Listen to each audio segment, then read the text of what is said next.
Tụi đó tiết kia đấy. Tụi đó tiết kia nó ta là chế bé à. Chứ một hoa lửa chế bé một chế nó này không chớ cũng không được thôi. Mới. Cái cục tờ ơi.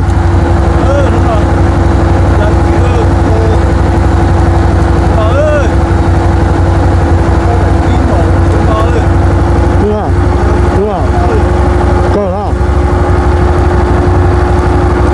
Cờ đó. Sao lo cờ đó?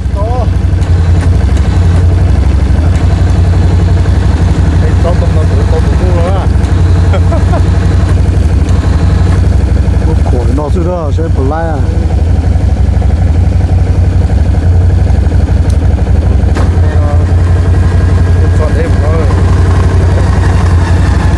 Gue punya kau. Cuma, lu nyata kan lu itu ôi, thì cả chứ. Mình chát to rồi, to à.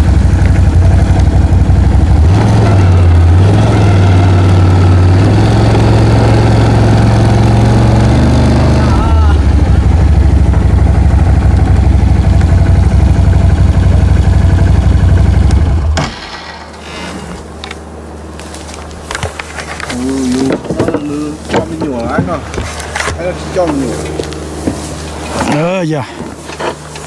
Tụi mua nhà cha tụi ATV à. Dạ. Tàu phiêu. Cái đứa con sẽ biết lại có sẽ to à. Dạ. Sáng đi. Đó tụi to là pin mỏ này. Xuống nói đấy, xuống. Để lá kỳ chấp lời bé khán giả chơi xuống nói giờ tụi lá kỳ chấp lời. Dạ. Cái bên là sao? Dạ, nằm mà bên tòa tí này mò. Rồi mò là này nu bỏ hơi nu mò. Thế mà tụt ta. Bây giờ họ chơi chia nè, đó chỉ mà họ lá kỳ họ tại vì nó tòa ăn chuyện kia. ATV lọ mà nói range tụi mua cá số chỉ lại ATV cá này chứ. Xe mà cho này. Chiều. Tôi mà cái lúa ATV chú đó sát tay. Mà cái tháo cá ta chú bên chỉ là. Ok, một nó sẽ bây giờ bỏ hậu lửa. Cái chuyện cá tua đẹp. Ok nè. Mày ngon yêu rồi. Nó quay tụ ổ đấy sao? Cái tao xào. Rồi đấy. Cái con nó không tính tròn cái này. Bắt tổ cái đấy. Nè. Cái gì cái nào thế? Kìa, có chỗ đó là Mày xoay tiếc có tưa à? tôi tỏ hai trong chuyện qua nín trả thế.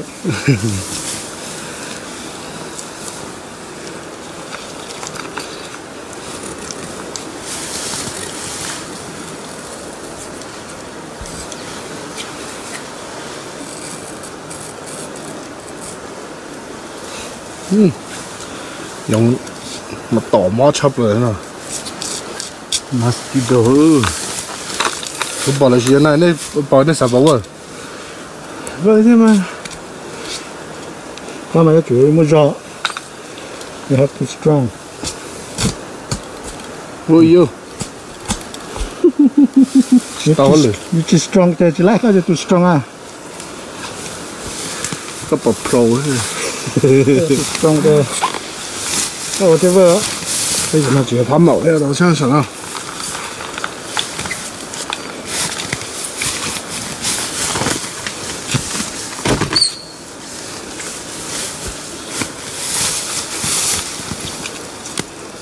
Nhắc khác còn đi. Chắc khả năng có chút thay con đó. Ui dụ. Được rồi, lên tấm nó. Mình phải tắt ra thôi.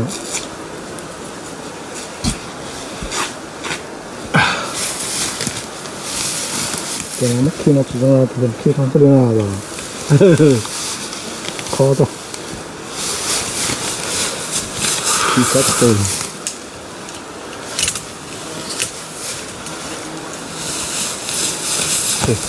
nó có tăng hiệu đấy nó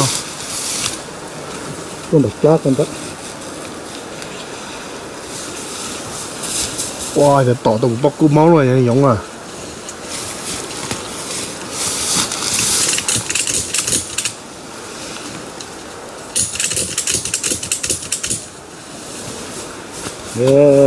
cái liều sao mà thế chứ tôi phải không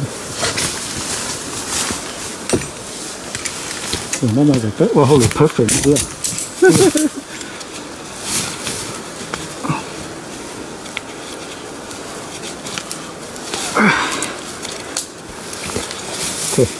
rồi ra được rồi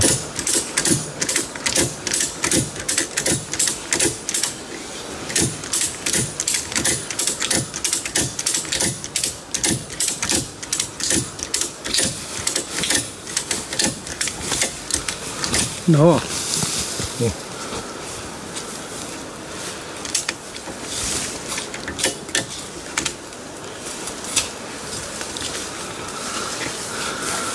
cái này và tới từ nhiều đó thì thấy tôi như vậy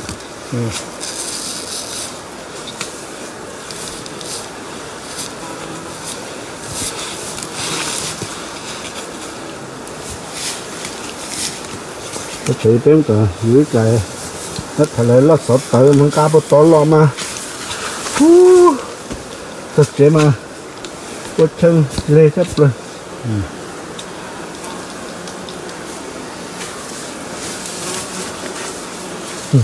thì rất phải nói chứ thao nó là lá thì đó đó rồi nó tới thời số nó đó thì lọt thế mà ta không đợi cho nó lỗ mà như là cái được khó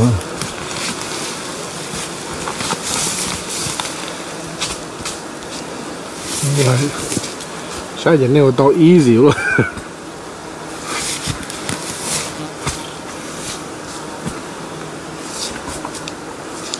mà quá